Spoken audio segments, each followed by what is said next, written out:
Saudara-saudara terkasih di dalam Kristus Yesus, keluarga besar dari Chosen Generation, dan siapapun yang menyaksikan program ini, kita bersyukur apapun yang terjadi kita masih tetap bisa beribadah. Pesan saya satu, taruh penghormatan kepada Tuhan walaupun kita ibadah online. Jangan sampai ibadah online ini menjadikan penghormatan kita nggak ada sama Tuhan. Yang lagi makan atau apapun, lagi berkegiatan, stop dulu semuanya, biar kita fokus sama Tuhan. Amin. Ya, kita nggak berharap kita bisa offline lagi dalam waktu dekat. Kita berdoa aja sama Tuhan supaya Tuhan beri keamanan dan Tuhan beri kedamaian di Jakarta ini, supaya kita semua bisa bertemu lagi, kita bisa tatap muka lagi, kita bisa saling bertegur sapa lagi. Tapi saya percaya walaupun kita tidak berjumpa, tapi doa kita terus mengikat. Kita saling mengasihi, saling menyayangi satu dengan yang lain, dan jangan putus dalam berdoa. Amin. Saudara yang terkasih di dalam Kristus, kita mau berdoa, kita mau satukan hati, kita mau mendengarkan suara Tuhan, firman Tuhan. Mari kita tundukkan kepala, kita bersatu dalam doa. Bapa, di dalam nama Tuhan Yesus kami bersyukur Tuhan buat ibadah ini. Kami percaya Tuhan Kau hadir lewat ibadah online ini pun Kau hadir. Tuhan, kami percaya Engkau yang berbicara, Engkau yang beracara di dalam nama Tuhan Yesus.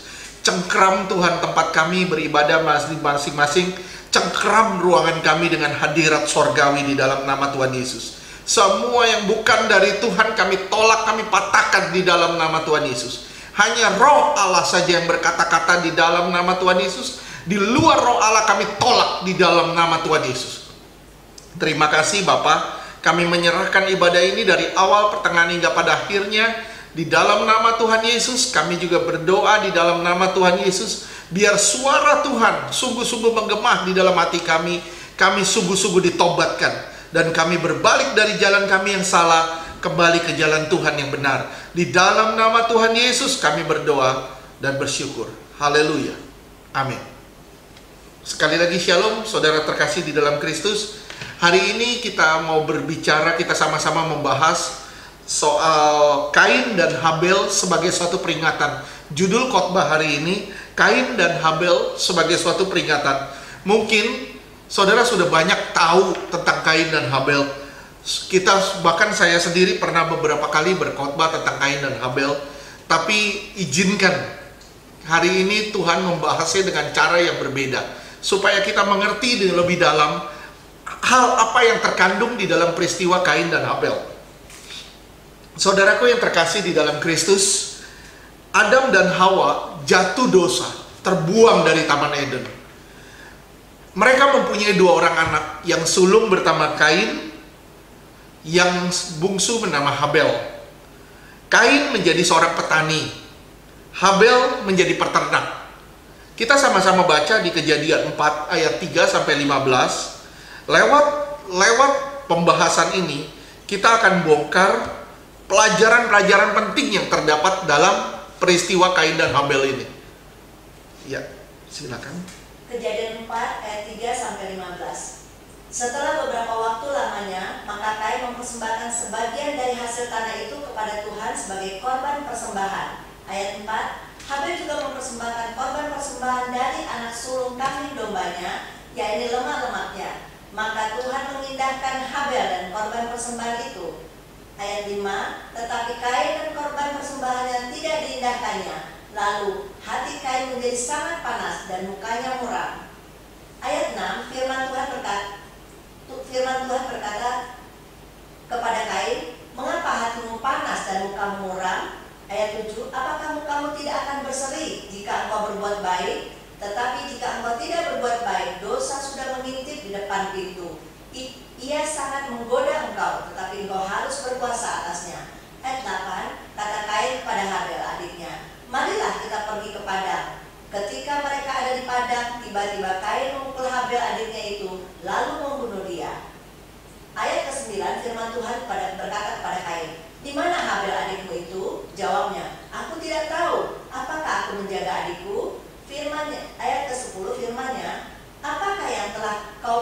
membuat ini, darah adikmu itu berteriak kepadaku dari tanah. Ayat 11, maka sekarang terkutuklah engkau, terbuang jauh dari tanah yang mengganggarkan mulutnya untuk menerima darah adikmu itu dari tanganmu.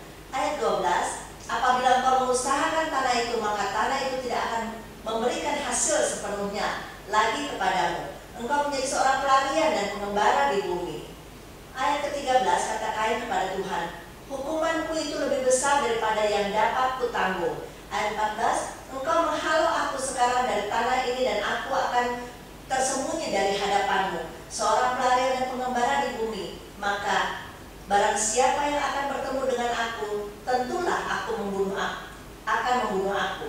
Ayat ke-15, firman Tuhan kepadanya, sekali-kali tidak. Barang siapa yang membunuh Kain akan dibalaskan kepadanya 7 kali lipat. Kemudian Tuhan menaruh tanda pada Kain, supaya ia jangan dibunuh oleh barang siapapun yang bertemu dengan dia. Amin. Saudaraku, mari kita bahas. Ada beberapa hal penting yang dapat kita petik dari peristiwa ini. Yang pertama, mengapa Allah mengindahkan Habel dan persembahannya, sedangkan Kain dan persembahannya ditolak? Mengapa Habel begitu istimewa di hadapan Tuhan sampai di Ibrani 11 ayat 4 dikatakan tentang Habel? Ibrani 11 ayat 4, karena iman Habel telah mempersembahkan kepada Allah korban yang lebih baik daripada korban Kain. Dengan jalan itu, ia memperoleh kesaksian kepadanya bahwa ia benar, karena Allah berkenan akan persembahannya itu, dan karena iman masih berbicara sesudah ia mati. Iya, saudara mungkin bisa lihat jelas sekali waktu Tuhan bilang di ayat 4. Di ayat 4 dibilang Tuhan mengindahkan Habel dan korban persembahannya. Yang harus diingat di sini dibilang Tuhan mengindahkan Habel dan korban persembahannya, sedangkan Tuhan menolak Kain dan korban persembahannya. Artinya apa? Artinya yang harus digarisbawahi, sebelum Allah menolak persembahan Kain, Allah lebih dulu telah menolak Kain. Saya ulang sekali lagi, sebelum Allah menolak korban persembahan Kain, Allah lebih dulu menolak Kain. Jadi individunya lebih dulu ditolak sama Tuhan, baru persembahannya pun ditolak juga. Persembahan memang penting, saudara. Persembahan memang penting. Tapi persembahan hidup yang berkenan kepada Allah itu jauh lebih penting. Sekali lagi, persembahan itu penting, tapi persembahan hidup yang berkenan kepada Allah itu jauh lebih penting. Alkitab kita memang tidak mencatat kenapa persembahannya ditolak, kenapa Kain ditolak. Tapi lewat cerita ini kita bisa melihat sesuatu yang tersirat di balik cerita ini. Saudara mungkin bisa lihat di Kejadian 4, kita ulang lagi Kejadian 4 ayat 4 sampai 7. Kejadian 4 ayat 4, Habel juga mempersembahkan korban persembahan dari anak sulung kambing dombanya, yakni lemak-lemaknya. Maka Tuhan mengindahkan Habel dan korban persembahannya itu. Ayat kelima, tetapi Kain dan korban persembahannya tidak diindahkannya. Lalu hati Kain menjadi sangat panas dan mukanya muram. Ayat ke-6, firman Tuhan kepada Kain, mengapa hatimu panas dan mukamu muram? Ayat ke-7, apakah mukamu tidak akan berseri jika engkau berbuat baik? Tetapi jika engkau tidak berbuat baik, dosa sudah mengintip di depan pintu. Ia sangat menggoda engkau, tetapi engkau harus berkuasa atasnya. Nah, ini jelas. Di sini dibilang, kenapa mukamu muram? Kenapa hatimu jadi panas? Saya bilang sama saudara, tidak mungkin Kain menjadi panas hanya karena satu dasar. Hanya karena satu dasar, yaitu persembahannya ditolak satu kali itu. Bukan karena itu. Tapi peristiwa ini terjadi karena Kain sudah menumpuk berbagai kebencian di dalam hatinya dan iri hati kepada Habel, sehingga apa yang dia lakukan itu sebagai buahnya. Tuhan sudah memperingatkan, kenapa mukamu muram? Dosa sudah mengintip. Tapi Kain tidak mengindahkan itu karena apa yang ada di hatinya, panas hatinya, itu jauh lebih panas daripada kasihnya kepada adiknya. Ini luar biasa, saudara. Ini luar biasa. Dia tidak bisa menghindar, bukan karena satu dasar, tapi memang semuanya sudah bertumpuk, sudah menjadi satu. Sudah lama ini terjadi. Dia sudah benci. Nah, yang bisa kita petik pertama, mengapa Allah mengindahkan Habel dan korban persembahannya, sedangkan Allah menolak Kain dan korban persembahannya? Karena Kain punya hati yang tidak beres. Kain mempunyai hati yang tidak beres, yang akibatnya korbannya ditolak. Dia mempersembahkan korban persembahan dengan sikap hati yang salah, dengan membawa kebencian. Saudara, untuk lebih jelas, saudara bisa lihat di 1 Yohanes 3 ayat 12, 14 dan 15. 1 Yohanes 3 ayat 12. Bukan seperti Kain yang berasal dari si jahat dan yang membunuh adiknya. Dan apakah sebabnya ia membunuhnya? Sebab segala perbuatannya jahat dan perbuatan adiknya benar. Terus Yohanes 3 ayat 14 sampai 15, kita tahu bahwa kita sudah berpindah dari dalam maut ke dalam hidup, yaitu karena kita mengasihi saudara kita. Barang siapa tidak mengasihi, dia tetap di dalam maut. Ayat 15, setiap orang yang membenci saudaranya adalah seorang pembunuh manusia, dan kamu tahu bahwa tidak ada seorang pembunuh yang tetap memiliki. ini jelas, saudara, ini kait mengaitnya. Waktu di ayat 12 dibilang Kain itu jahat. Kenapa? Karena Kain membenci Habel. Nah, di situ juga dibilang seorang pembunuh, seorang yang membenci sesamanya adalah seorang pembunuh manusia. Pada dasarnya Kain mempersembahkan korban kepada Allah, tapi dia menaruh rasa benci kepada adiknya. Itu yang membuat korban persembahannya ditolak sama Allah. Saya bilang sama saudara, kalau saudara datang ke Tuhan, sementara saudara ada benci atau kecewa sama satu orang saja, saya bilang sama saudara, lebih baik saudara tidak datang ke Tuhan, saudara membereskan dulu perasaan saudara, hati saudara, saudara luruskan dulu, baru saudara bisa datang ke Tuhan dan bisa membereskan semuanya. Kalau tidak, persembahanmu pasti ditolak, pelayananmu pasti tidak ada artinya. Sekali lagi, pelayananmu tidak akan ada artinya kalau kamu membawa rasa benci, kepahitan kepada orang lain. Ini garis penting dari peristiwa ini. Saudara bisa lihat juga perkataan Tuhan di Matius 5 ayat 23 sampai 26. Matius 5 ayat 23, sebab itu jika engkau mempersembahkan persembahanmu di atas mezbah dan engkau teringat akan sesuatu yang ada di dalam hati saudaramu terhadap engkau. Ayat 24, tinggalkanlah persembahanmu di depan mezbah itu dan pergilah berdamai dahulu dengan saudaramu, lalu kembali untuk mempersembahkan persembahan itu. Ayat 25, segeralah berdamai dengan lawanmu selama engkau bersama-sama dengan dia di tengah jalan, supaya lawanmu itu jangan menyerahkan engkau kepada hakim, dan hakim itu menyerahkan engkau kepada pembantunya, dan engkau dilemparkan ke dalam penjara. Ayat 26, aku berkata kepadamu, sesungguhnya engkau tidak akan keluar dari sana sebelum engkau membayar hutangmu sampai lunas. Iya, jadi Tuhan kasih tahu nih, ini perkataan Tuhan Yesus sendiri. Tuhan bilang gini, kalau kamu mau mempersembahkan korban, baik itu dalam bentuk pelayanan, baik itu dalam bentuk doa, saudara tidak bisa datang ke Tuhan dengan sikap hati yang salah. Engkau tidak bisa datang ke Tuhan dengan membawa rasa kecewa, rasa benci sama orang lain, Kemudian kau datang ke Tuhan seakan-akan tidak ada apa-apa, dan seakan-akan itu tidak ada artinya. Saya bilang sama saudara, Tuhan menyelidiki hatimu, Tuhan melihat hatimu, dan engkau tidak bisa keluar dari sana. Engkau tidak bisa terbebas dari sana. Engkau harus bereskan dulu dengan sesamamu, baru engkau bisa datang ke Tuhan, dan engkau bisa mempersembahkan, dan persembahanmu itu berkenan di hadapan Tuhan.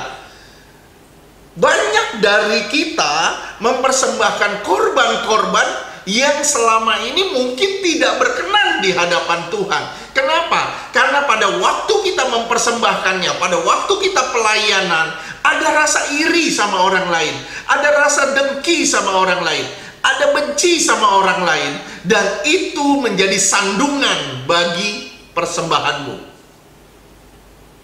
Saya berharap saudara bisa nangkep apa yang kita bicarakan ini. Tuhan bilang, persembahan itu nomor 2. Yang lebih baik itu perdamaian. Sikap hatimu dulu lurus. Kalau sikap hatimu lurus, persembahanmu pasti lurus. Ini yang membuat Kain tersandung. Kenapa? Karena dia pada dasarnya dia membenci adiknya. Dia jahat. Dan firman Tuhan jelas bilang, Kain itu jahat. Kenapa jahat? Karena dia membenci. Ternyata kebencian itu adalah kejahatan yang paling fatal. Dan saudara tidak bisa lepas dari ikatan itu sebelum saudara membereskannya. Saudara harus menyelesaikan semuanya. Kenapa? Karena engkau mau berhadapan dengan Tuhan. Engkau tidak bisa berhadapan dengan Tuhan kalau engkau tidak bisa membereskan dengan sesamamu. Saya berharap saudara ngerti. Membereskan bukan berarti saudara menghindar. Membereskan artinya saudara bertemu, tatap muka, tapi tidak ada masalah di masa lalu. Kalau menghindar mah gampang. Saudara tinggal kabur aja dan saudara nggak ketemu lagi. Itu gampang. Tapi yang Tuhan mau saudara temuin, saudara hampirin, dan saudara beresin. Baru kau bisa mempersembahkan korbannya. Ini satu perkara yang luar biasa. Yakobus 1 ayat 14 dan 15. Yakobus 1 ayat 14. Tetapi tiap-tiap orang dicobai oleh keinginannya sendiri, karena ia diseret dan dipikat olehnya. Ayat 15. Dan apabila keinginan itu telah dibuahi, ia melahirkan dosa. Dan apabila dosa itu sudah matang, ia melahirkan maut. Iya, setiap orang diseret sama keinginannya. Engkau punya keinginan, engkau punya rasa iri sama orang lain. Engkau punya keinginan begini. Engkau punya keinginan, dan keinginan itu menyeret engkau pada dosa. Dosa akan menyeret engkau pada maut. Itu bahaya saudara. Engkau harus membereskan keinginan-keinginanmu itu harus dikikis. Sampai engkau punya satu keinginan, yaitu Tuhan saja. Enggak punya keinginan lain. Kalau engkau sampai ke titik ini, engkau baru bisa mempersembahkan korban. Dan korban itu berkenan di hadapan Allah. Ini dasarnya. Yesaya 1 ayat 13 sampai 20. Yesaya 1 ayat 13. Jangan lagi membawa persembahanmu yang tidak sungguh, sebab baunya adalah kekejian bagiku. Kalau kamu merayakan bulan baru dan Sabat, atau mengadakan pertemuan-pertemuan, aku tidak tahan melihatnya, karena perayaanmu itu penuh kejahatan. Ayat 14. Perayaan-perayaan bulan barumu dan pertemuan-pertemuanmu yang tetap, aku benci melihatnya. Semuanya itu menjadi beban bagiku, aku telah payah menanggungnya. Ayat 15. Apabila kamu menandahkan tanganmu untuk berdoa, aku akan memalingkan mukaku. Bahkan sekalipun kamu berkali-kali berdoa, aku tidak akan mendengarnya, sebab tanganmu penuh dengan darah. Ayat 16. Basuhlah, bersihkanlah dirimu, jauhkanlah perbuatan-perbuatan yang jahat dari depan mataku. Berhentilah berbuat jahat. Ayat 17. Belajarlah berbuat baik, usahakanlah keadilan, kendalikanlah orang kejam, belalah hak anak-anak yatim, perjuangkanlah perkara janda-janda. Ayat 18. Marilah, baiklah kita berperkara, Firman Tuhan, sekalipun dosa memerah seperti karmisi, akan menjadi putih seperti salju. Sekalipun berwarna merah seperti kain kesumba, akan menjadi putih seperti bulu domba. Ayat ke-19, jika kamu menurut dan mau mendengar, maka aku akan memakan hasil baik dari negeri itu. Ayat 20, tetapi jika kamu melawan dan memberontak, maka kamu akan dimakan oleh pedang. Sungguh Tuhan yang mengucapkannya. Ini luar biasa ya saudara. Di ayat 13 dibilang, jangan lagi membawa persembahanmu yang tidak sungguh-sungguh. Apa sih persembahan yang tidak sungguh-sungguh itu? Baunya itu kekejian.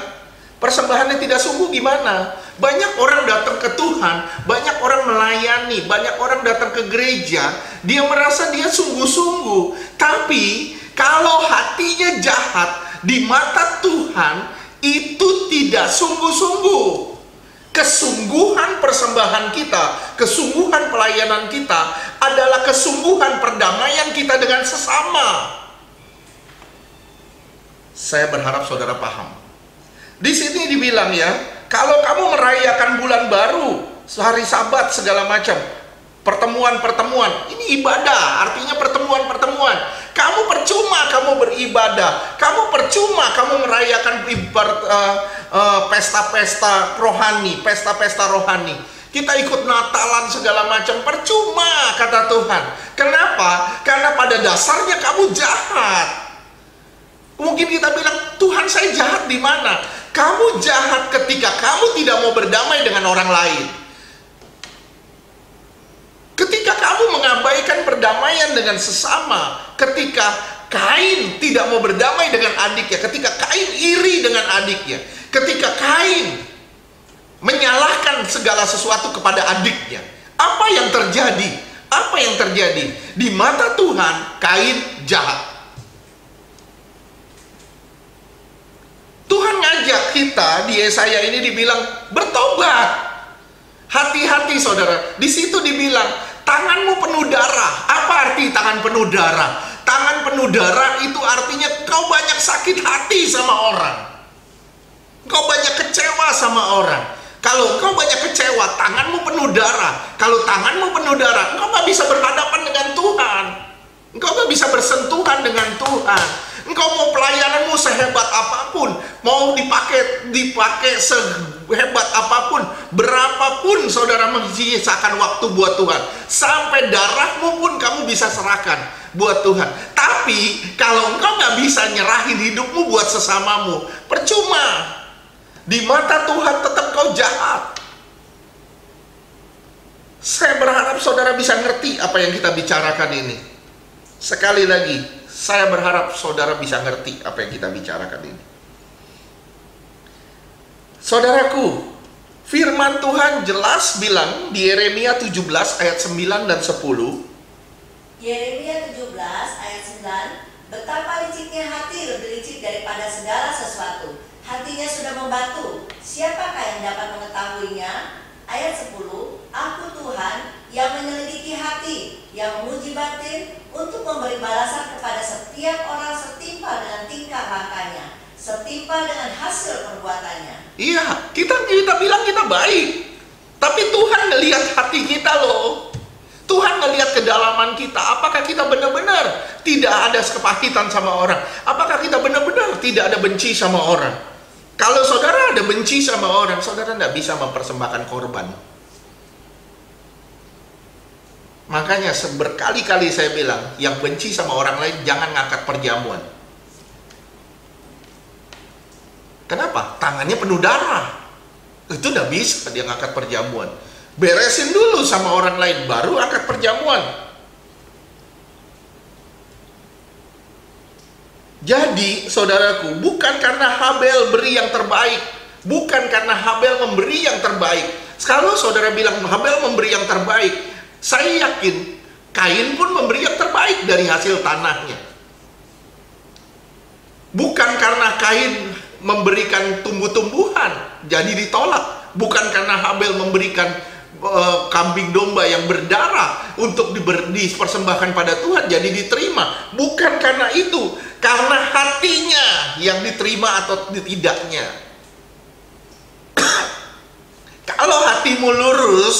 hatimu lurus, engkau pasti mempersembahkan yang terbaik buat Tuhan. Itu aja. Kalau hatimu tidak lurus, engkau nggak akan mempersembahkan yang terbaik buat Tuhan. Ya, kita sering datang ke Dia,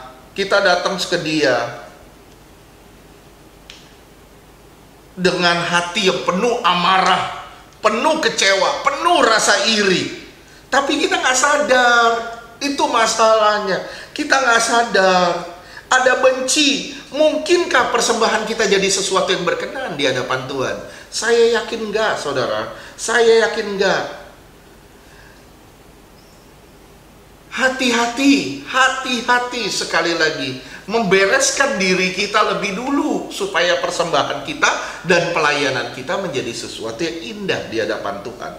Matius 9 ayat 13. Matius 9 ayat 13. Jadi, pergilah dan pelajarilah arti firman ini. Yang kukendaki ialah belas kasihan dan bukan persembahan. Karena aku datang bukan untuk memanggil orang benar, melainkan orang berdosa. Yang kukendaki apa? Bukan persembahan. Persembahan itu nomor 2. Yang kukendaki adalah kasih dulu. Percuma kau punya harta sedemikian banyak, percuma kau bisa membagi-bagikannya, tapi kalau nggak ada kasih, persembahan itu nggak ada artinya. Itu hanya show off belaka, hanya show, hanya pertunjukan. Orang akan melihat betapa dermawannya engkau, tapi di mata Tuhan kau tetap jahat. Bereskan yang di dalammu, engkau akan berkenan di hadapan Tuhan. Amin. Saya bilang ya, mungkin saya bilang kita, termasuk saya kadang pikir, saya nggak lebih baik juga dari Kain kok.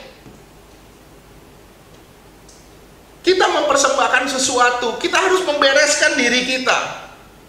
Harus membereskan diri kita, supaya kita benar-benar berkenan di hadapan Tuhan. Pada dasarnya, ada kejahatan-kejahatan di dalam kita. Banyak orang melayani, kenapa? Karena pingin tampil, pingin dipandang. Akhirnya apa? Pelayanannya jadi atraksi.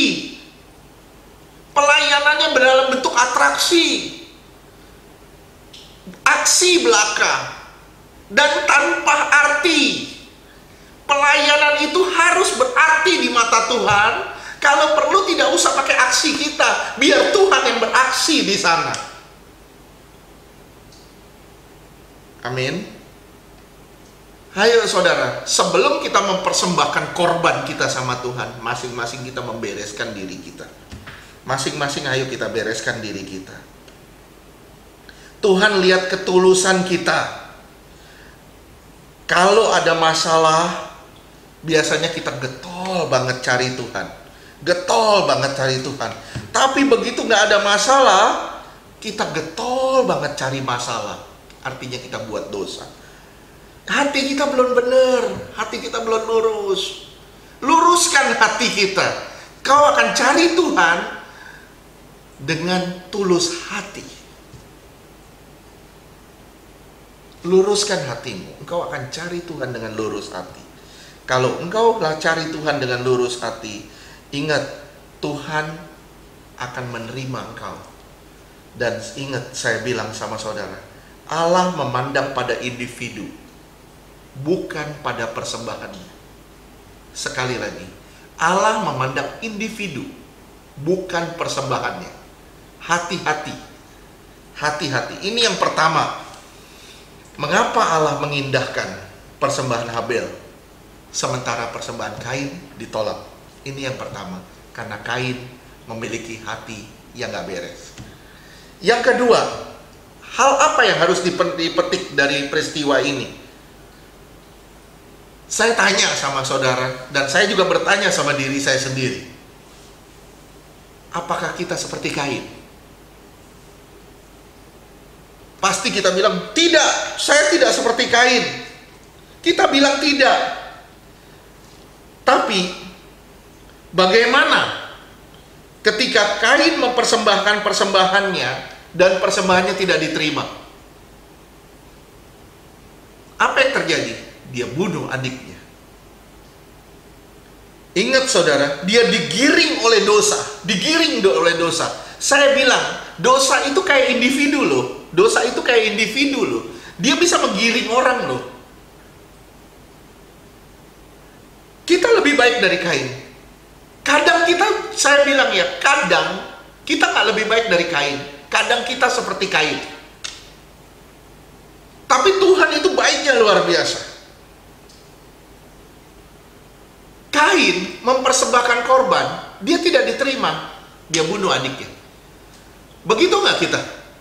Enggak Pak, saya bilang sama saudara, begitu saudara sudah melayani, begitu saudara sudah aktif di dalam pelayanan, aktif ikut Tuhan, rajin doa, rajin memberi persembahan, persepuluhan dan sebagainya, tapi doamu nggak dijawab.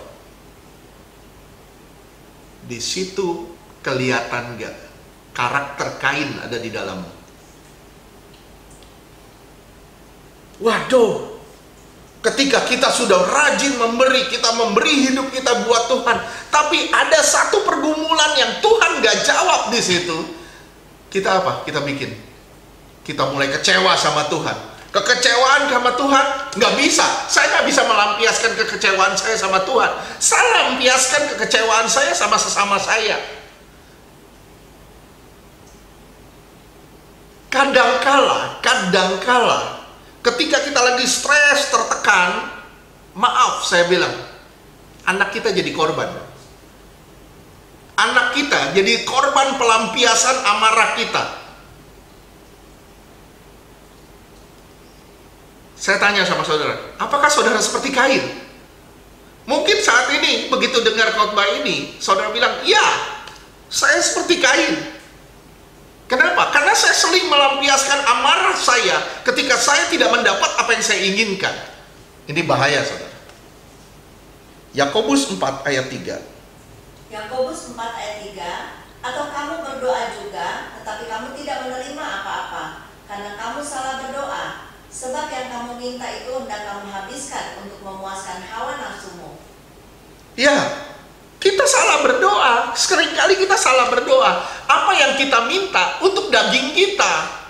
Kalau Tuhan gak jawab, Tuhan mau jawab semua kebutuhan kita, bukan kenikmatan kita.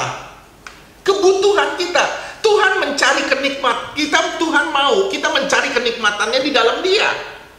Kadangkala yang kita minta kenikmatan, bukan kebutuhan.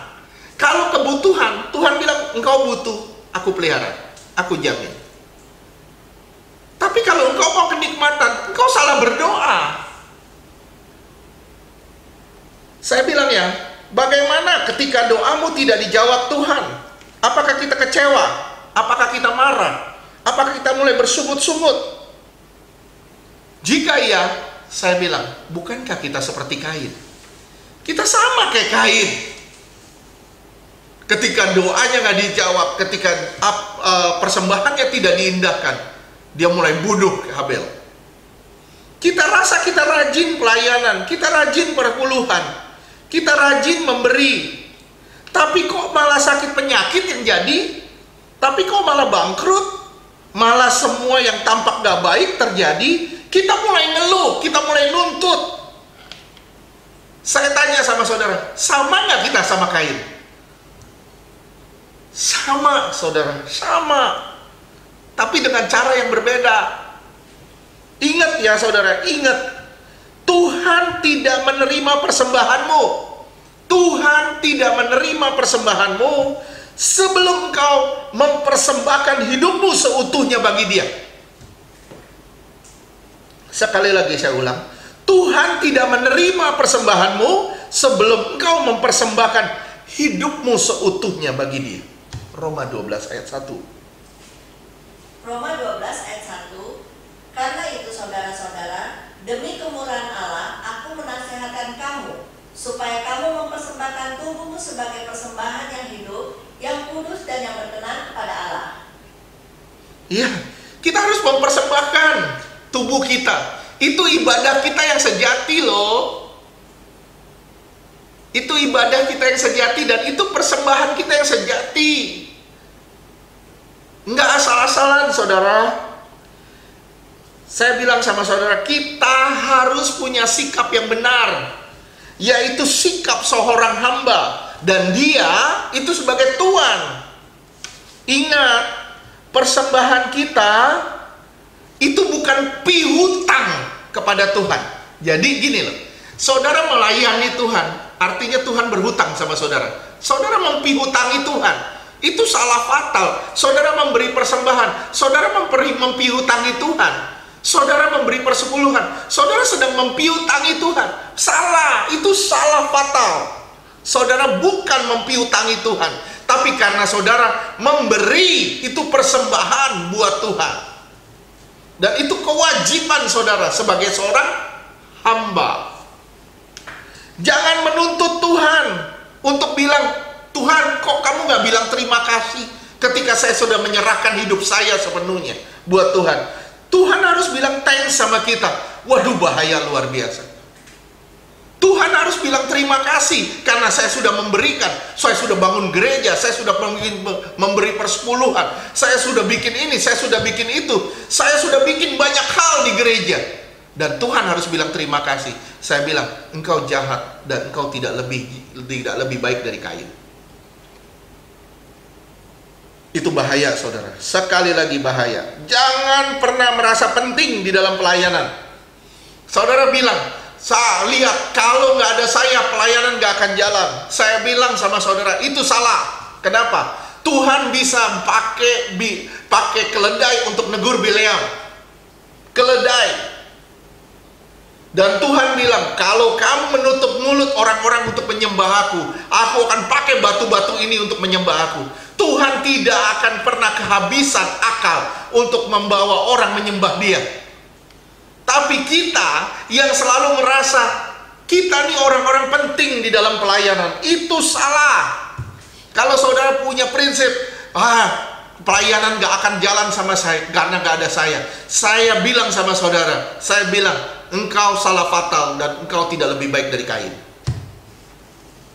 Tidak lebih baik dari Kain. Hati-hati ya, jangan pernah merasa penting.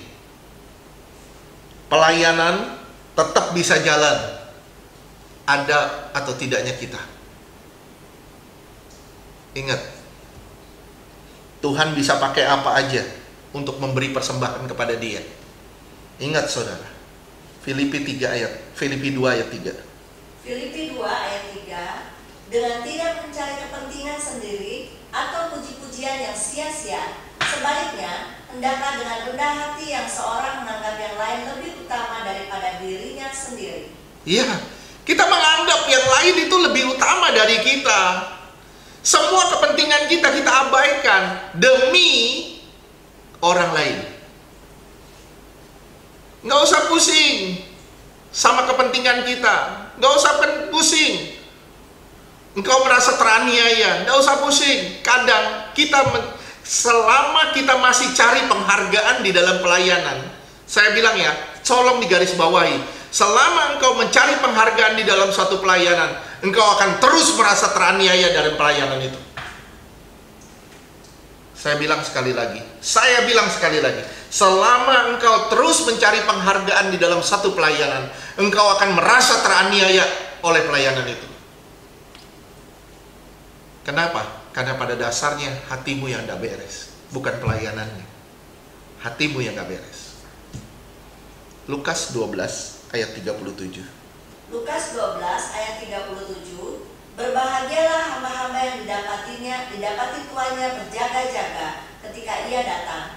Aku berkata kepadamu, sesungguhnya ia akan mengikat pinggangnya dan mempersilahkan mereka duduk makan, dan ia akan datang melayani mereka. Oke. Tuhan tidak harus bilang terima kasih karena kita sudah melayani Tuhan. Kenapa? Karena pelayanan itu kewajiban kita sebagai seorang hamba. Tuhan nggak harus bilang terima kasih. Kita yang harus bilang terima kasih sama Tuhan. Terima kasih ya Tuhan kalau saya masih dilibatkan di dalam pelayanan. Terima kasih ya Tuhan kalau saya bisa memberi buat Tuhan. Terima kasih ya Tuhan kalau saya masih dipakai sama Tuhan untuk menjadi saluran berkat bagi orang lain. Terima kasih Tuhan Saya ini sebenarnya nggak berharga, tapi Tuhan pakai saya menjadi satu yang berharga bagi orang lain. Itu yang harus kita punya. Sikap seperti itu yang harus saudara dan saya punya. Hal penting ketiga, Tuhan selalu mengajukan pertanyaan untuk membawa seseorang kepada pertobatan. Saudara perhatiin, Tuhan selalu mengajukan pertanyaan. Coba lihat. Adam, Tuhan tanya apa? Adam, di manakah kamu? Tuhan itu Tuhan yang maha kuasa, dia maha tahu. Tapi kenapa dia mengajukan pertanyaan? Terus yang kedua, waktu Kain dia punya hati jahat, Tuhan bilang, kenapa mukamu muram? Tuhan sudah tahu. Ketiga, Saulus, Tuhan ketemu di jalan, kenapa kamu menganiaya aku? Kata Tuhan. Tuhan terus mengajukan pertanyaan. Tuhan mengajukan pertanyaan juga kepada Petrus, apakah kamu mengasihi aku? Sampai 3 kali. Kenapa Tuhan mengajukan pertanyaan untuk membawa seseorang pada pertobatan? Tuhan mengajukan pertanyaan kepada seseorang untuk membawa dia pada pertobatan karena Tuhan menyentuh hati nurani orang itu. Tuhan sedang menyentuh hati nurani orang itu. Contohnya, kalau saudara bilang, hei bertobat, Tuhan bilang gitu, engkau pasti bilang, oke, saya bertobat. Tapi belum tentu murni dari dasar hati. Tapi kalau Tuhan ngajukan pertanyaan, itu berarti kesalahanmu. Dan engkau harus mengetahui dulu kesalahanmu, baru engkau bisa bertobat. Ini hal penting ketiga, Tuhan selalu mengajukan pertanyaan untuk membawa seseorang kepada pertobatan. Tuhan rindu sebenarnya Kain itu diselamatkan, Kain itu mengalami pemulihan. Tuhan rindu kita semua diberkati Tuhan. Oleh sebab itu, mungkin saat ini Tuhan sedang bertanya sama saudara, kenapa kamu sedih ya? Kenapa mukamu muram? Doamu gak dijawabkah sama aku? Tuhan mungkin bertanya itu sama saudara. Terus saudara bilang, iya Tuhan, mukamu muram. Kenapa? Karena aku tidak dijawab sama Tuhan. Tuhan tidak mengindahkan aku. Kalau saudara bilang gitu, nggak usah ada tanya jawab. Begitu saudara jawab, saudara tahu sebenarnya Tuhan itu ada. Ini hebatnya Tuhan. Cara Tuhan approaching orang, cara Tuhan mendekati orang, itu luar biasa saudara. Tuhan mengajukan pertanyaan-pertanyaan untuk menyentuh hati nuranimu, supaya engkau benar-benar bertobat, supaya saya juga benar-benar bertobat. Kadang Tuhan memberi kita pertanyaan, kenapa sih kamu begitu? Kenapa sih kamu begini? Kenapa sih? Tuhan tahu sebenarnya, tapi Tuhan mau menyentuh hati nurani kita, supaya kita benar-benar bertobat. Hal penting keempat yang kita bisa petik dari pelajaran ini, saya bilang sama saudara, saudara boleh baca, Tuhan berbicara kepada siapa? Kain. Apakah ada di situ Tuhan berbicara kepada Habel? Nggak ada ditulis di sini Tuhan berbicara kepada Habel. Tuhan berbicara kepada Kain. Saya bilang sama saudara, Alkitab tidak mencatat perkataannya kepada Habel. Apa yang bisa digarisbawahi dari peristiwa ini?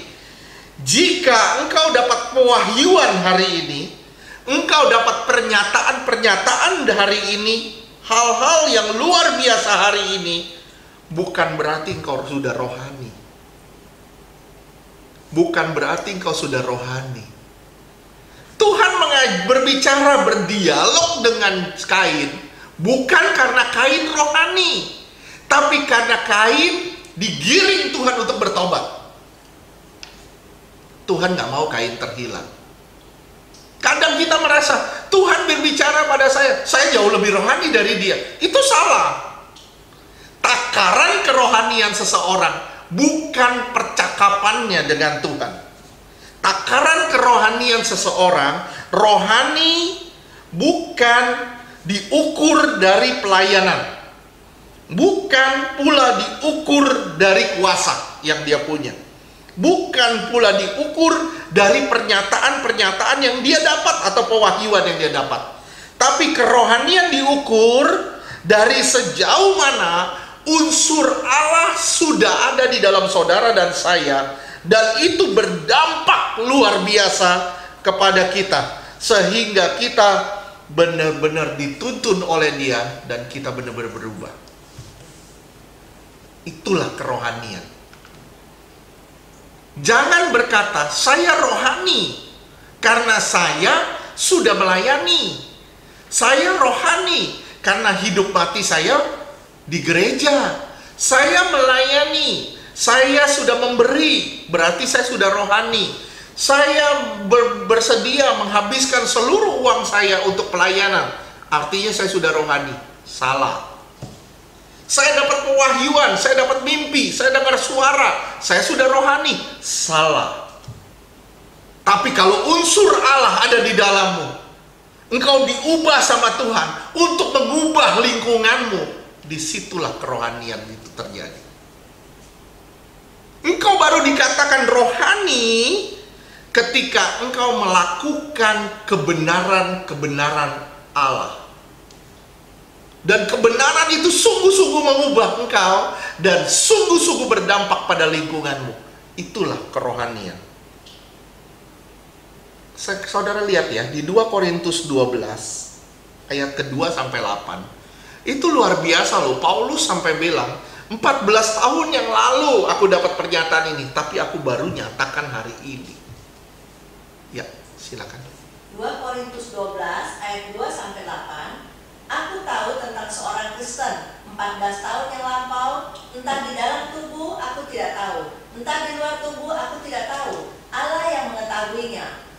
Orang itu tiba-tiba diangkat ke tingkat yang ketiga dari sorga. Ayat ketiga, aku juga tahu tentang orang itu, entah di dalam tubuh, entah di luar tubuh, aku tidak tahu, Allah yang mengetahuinya. Ayat 4, ia tiba-tiba diangkat ke Firdaus dan dia mendengar kata-kata yang tak terkatakan, yang tidak boleh diucapkan manusia.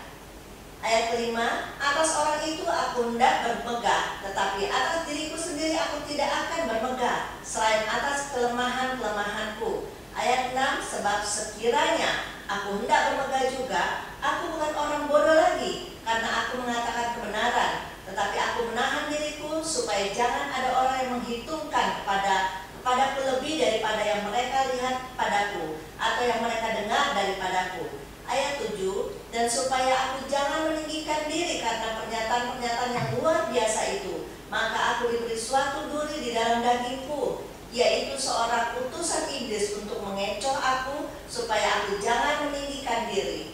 Ayat 8, tentang hal itu aku sudah 3 kali berseru kepada Tuhan supaya utusan iblis itu mundur daripadaku. Ya, ini luar biasa ya. Paulus bilang gitu. Dia bilang apa? Aku mau bermegah. Buat apa aku bermegah? Karena itu cuma pernyataan. Pernyataan-pernyataan dari Tuhan itu bukan jaminan kita rohani. Bukan. Contohnya, yang Yesus bilang, aku telah bernubuat demi namamu, aku telah mengusir setan demi namamu, aku telah menyembuhkan orang sakit demi namamu. Tapi Tuhan bilang apa? Pergi kamu karena kamu tidak rohani. Nggak ada unsur aku di dalam kamu. Pergi kamu, aku nggak kenal kamu. Kalau saudara rohani, pasti kita dikenal sama Tuhan. Nah permasalahannya, apakah kita sudah rohani belum? Nah kalau kita rohani, kita yakin kita sudah dikenal sama Tuhan. Nah kejar itu saudara, kejar itu. Saudara dan saya, bukan hanya saudara saja, tapi saya juga. Hayu sama-sama kita kejar hal itu. Kita jadi orang-orang yang rohani, kita mengerjakan kebenaran demi kebenaran. Supaya benar-benar kita berdampak bagi lingkungan kita. Kita menjadi berkat bagi banyak orang. Di situ yang Tuhan mau. Nah, hal penting kelima dari peristiwa Kain dan Habel ini sebagai satu peringatan. Hal penting kelima, saya bertanya sama saudara. Kalau orang membunuh orang lain, hukumannya apa? Mati. Sekarang saudara lihat Roma 2 ayat 11 dan 12. 11 sampai 12. Sebab Allah tidak memandang bulu. Ayat 12, sebab semua orang yang berdosa tanpa hukum Taurat akan binasa tanpa hukum Taurat, dan semua orang yang berdosa di bawah hukum Taurat akan dihakimi oleh hukum Taurat. Iya. Tanpa hukum Taurat, ini kejadian Kain ini tanpa hukum Taurat, dia akan binasa. Tapi pertanyaan saya, Kain mati enggak?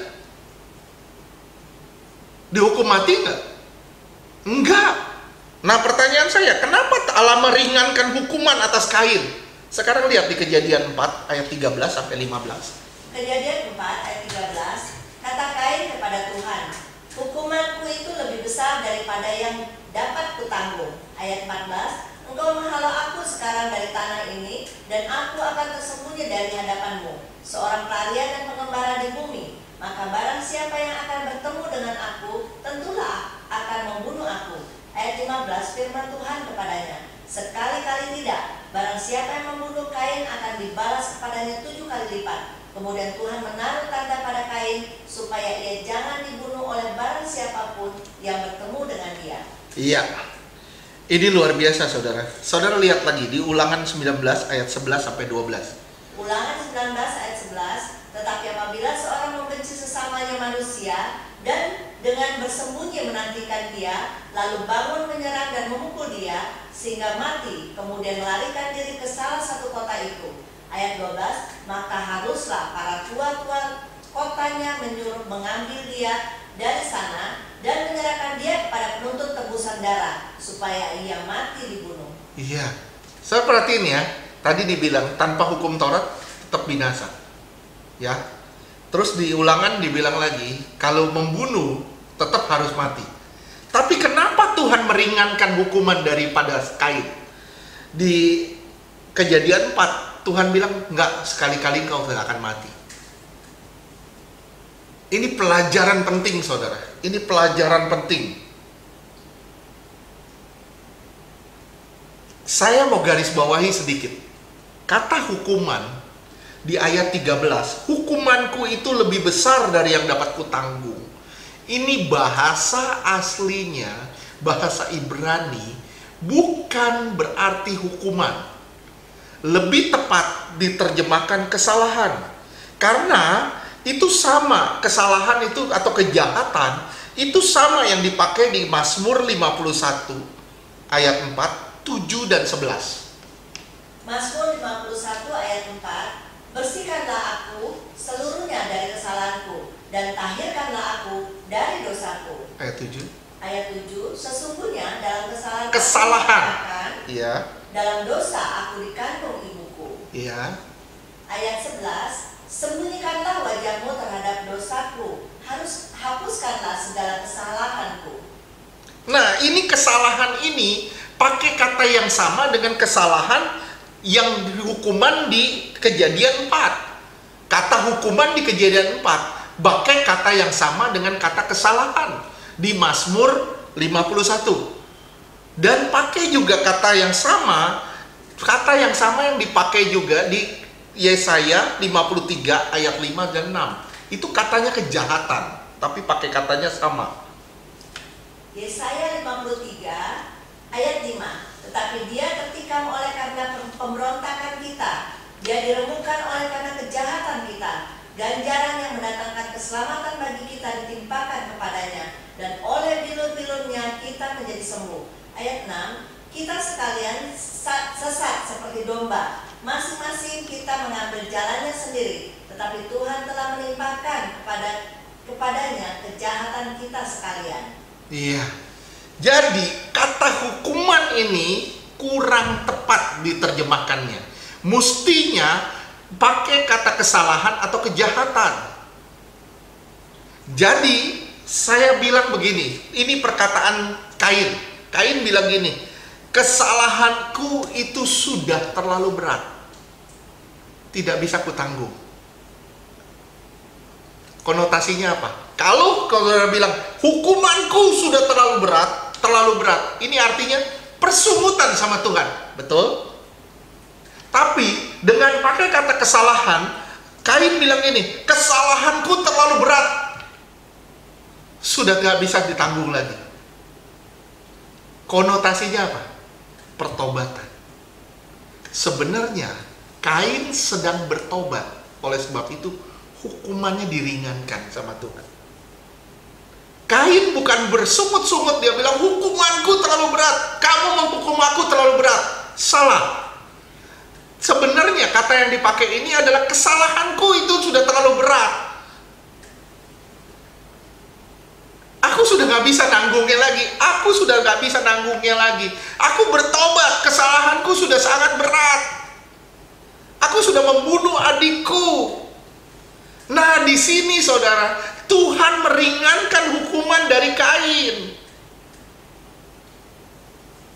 Bukan bersungut-sungut, Kain bersungut-sungut. Kalau Kain bersungut-sungut, hukumanku tambah berat, engkau tambah jahat. Saya yakin, bukan hanya dibantai sama Tuhan. Allah itu api yang menghanguskan.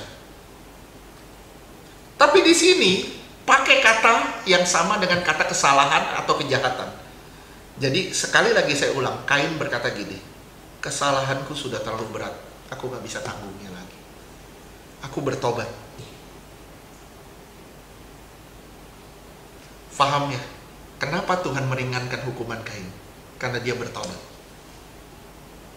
Kalau engkau bertobat hari ini, kalau engkau dengar firman ini dan engkau bertobat, saya bilang sama saudara, Tuhan akan membalikkan keadaanmu.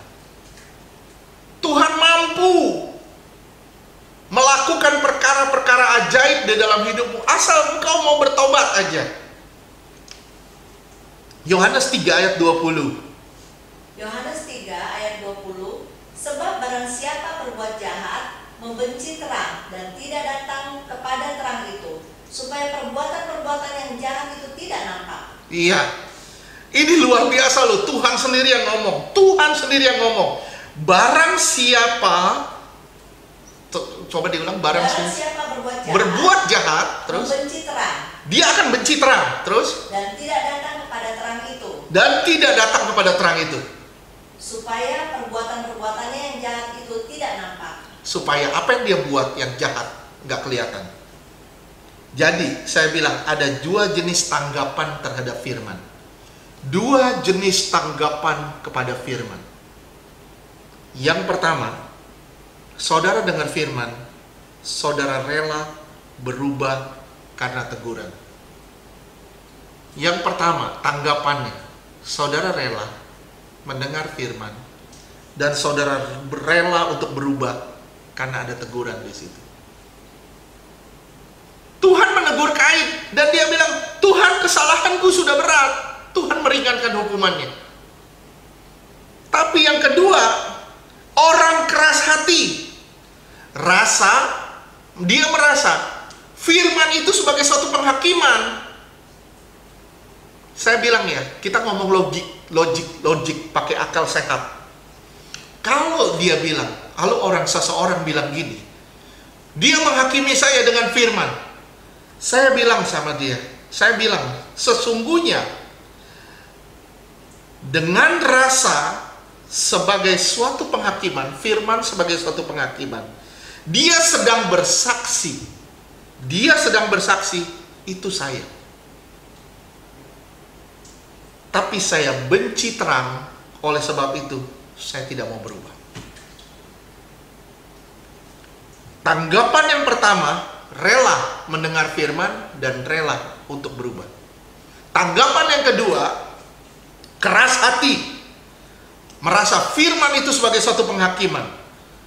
Kita ngomong dengan akal sehat, sekali lagi dengan logika sehat.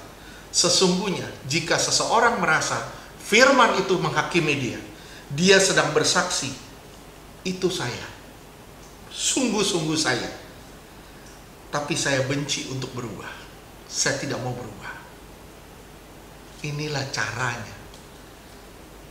Ketika firman ditabur, apakah dia menusukmu dan engkau berbalik kepada Tuhan supaya engkau diobati? Ataukah engkau ditusuk oleh firman itu, tapi engkau merasa engkau dihakimi, dan kau mulai lari dari firman itu. Jika engkau lari, engkau tidak akan ketemu firman itu lagi. Tapi izinkan dirimu ditegur dan izinkan dirimu diubah. Biarkan firman itu mengubahmu. Jangan keraskan hatimu. Firman Tuhan jelas bilang, jika engkau mendengar suara Tuhan, jangan keraskan hatimu, tapi lembutkan hatimu dan izinkan firman itu mengubahmu. Ingat tadi di Yohanes 3, terang itu datang, tapi dia membenci terang. Banyak orang membenci terang.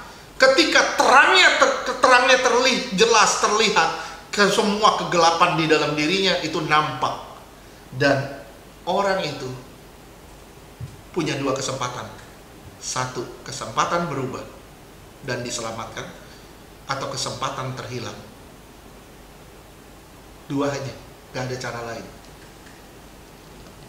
Saudaraku, saya bilang sama saudara, pilihan di tangan kita loh. Tuhan cuma menawarkan jalan, tetap pilihan di tangan kita. Tetap pilihan di tangan kita. Tuhan hanya menunjukkan jalan, nah itu jalannya, mau jalan yang mana, terserah.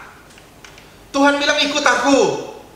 Kalau saudara nggak mau ikut Tuhan, Tuhan nggak bisa maksa saudara. Hal penting ini, saudara, hal penting dari pelajaran Kain dan Habel ini. Mari sama-sama kita berubah. Kalau saudara mau mempersembahkan korban, ayo sama-sama kita bereskan diri kita. Jangan ada beban sama orang lain. Kalau saudara mau melayani, beresin. Jangan ada beban. Ingat, saudara, yang kedua, jangan sampai kita jadi seperti Kain. Yang ketika doa kita nggak dijawab, kita mulai sungut-sungut sama Tuhan. Kita mulai nyalain, kita sudah memberi, sudah melakukan ini itu, tapi Tuhan nggak jawab doa saya. Yang ketiga, apakah Tuhan memberi pertanyaan kepada saudara supaya saudara bertobat dan menjawab pertanyaan itu dengan pertobatan? Kalau ya, tanggapi dengan benar. Yang keempat, kalau saudara merasa Tuhan sudah bicara sama saudara, Tuhan sudah pakai saudara, saudara sudah melayani Tuhan, bukan berarti saudara sudah rohani. Tetap kita harus waspada setiap saat. Yang kelima, Tuhan meringankan hukuman atas Kain karena dia mau berubah. Jangan keraskan hatimu ketika kau mendengar firman Tuhan. Biarkan kau berubah. Dan biarkan firman itu mengubahmu. Sama-sama kita respon firman Tuhan. Dan sama-sama saudara dan saya, kita sama-sama berubah. Kita jadi manusia yang lebih indah di hadapan Tuhan. Supaya benar-benar kita merespon semua firman Tuhan. Amin. Mari saudara, kita tundukkan kepala, kita bersatu dalam doa. Bapa, di dalam nama Tuhan Yesus, kami berdoa Tuhan. Tuhan, kalau ada kesalahan-kesalahan pada kami, yang kami tidak mengerti dan kami tidak sadari, kami percaya, Roh Kudus akan memberi pengertian bagi kami. Dan Roh Kudus akan mengingatkan kami. Jika Roh Kudus sudah mengingatkan kami, Tuhan tolong kami untuk tidak mengeraskan hati lagi. Tapi sungguh-sungguh kami melembutkan hati kami. Dan kami siap untuk diubah oleh kuasa-Mu. Silakan Tuhan berfirman bagi kami. Silakan Tuhan berkata-kata bagi kami. Karena kami siap untuk diubah sama Tuhan. Kami yang tidak rohani ini, Tuhan jadikan kami semakin hari semakin indah di hadapan Tuhan. Semakin hari semakin rohani Tuhan. Tolong setiap kami Tuhan. Untuk kami merespon setiap panggilan Tuhan. Terima kasih ya Bapa. Di dalam nama Tuhan Yesus, Roh Kudus terus beracara bagi kami. Dan terus berkata-kata bagi setiap kami. Di dalam nama Tuhan Yesus, kami berdoa, kami bersyukur. Haleluya. Amin. Puji Tuhan, kita sudah mendengar firman Tuhan. Mari kita sama-sama merespon firman itu. Apa artinya mendengar kalau kita tidak melakukannya? Tuhan berkati kita semua.